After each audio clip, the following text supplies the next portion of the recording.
ദൈവത്തിരുനാമത്തിന് മഹത്വം ഉണ്ടായിരിക്കട്ടെ. ആഘോഷങ്ങളുടെ സമയമാണല്ലോ അല്ലേ ഇത്. നമ്മൾ വള്ളംകളി ശ്രദ്ധിച്ചിട്ടില്ലേ? ഒരുപാട് പേരുടെ കൂട്ടായിട്ടുള്ള ഒരു പ്രയത്നമാണ് വള്ളംകളി. വള്ളത്തിൽ തന്നെ 3 സെക്ഷനായിട്ട് നമ്മളെ ആൾക്കാരെ കാണാം. അമരക്കാരെ, അതുപോലെ തുഴയുന്ന ആൾക്കാരെ, അതുപോലെ താളം പിടിക്കുന്നവരെ.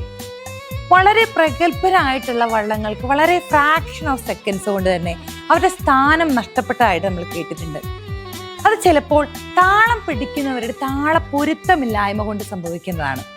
താളപ്പൊരുത്തമില്ലായ്മ എന്ന് പറയുന്നത്, നമ്മൾ വള്ളം ഒത്തിരി വലുതാണല്ലോ, 2 സെക്ഷനായിട്ടാണ് താളം പിടിക്കുന്നവർ, പാട്ടുകാർ വള്ളത്തിനകത്ത് നിൽക്കുന്നത്.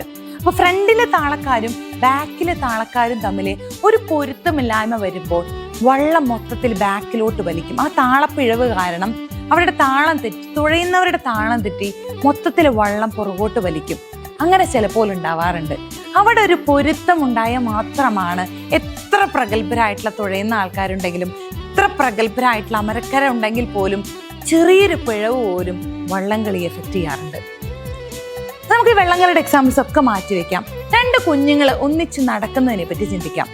2 കുഞ്ഞുങ്ങൾ ഒന്നിച്ച് നടക്കണമെങ്കിൽ അവരുടെ മനസ്സിൽ ഒരു ഐക്യം വേണം, അല്ലെ?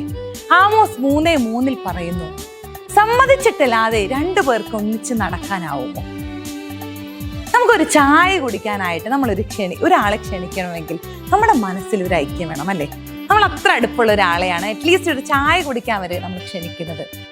ഇതുപോലെ തന്നെയാണ് നമ്മുടെ ആത്മീയ ജീവിതവും.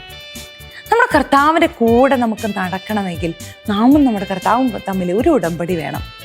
കർത്താവ് പറയാണ്, യോഹന്നാൻ 14:23, അവൻ എന്നെ സ്നേഹിക്കുന്നുവെങ്കിൽ എൻ്റെ കൽപ്പനകൾ പ്രമാണിക്കും, അപ്പോൾ എൻ്റെ പിതാവ് അവനെ സ്നേഹിക്കും, ഞങ്ങൾ ഒന്നിച്ചു വന്ന് അവനോട് കൂടെ വസിക്കും.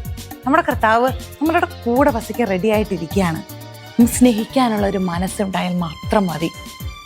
ഈ ആഘോഷങ്ങളുടെ സമയത്ത് നമുക്ക് എല്ലാവർക്കും ഒത്തൊരുമിച്ച് നമ്മുടെ കർത്താവിൻ്റെ കൂടെ ഒന്നിച്ച് നടക്കാം. ആമേൻ.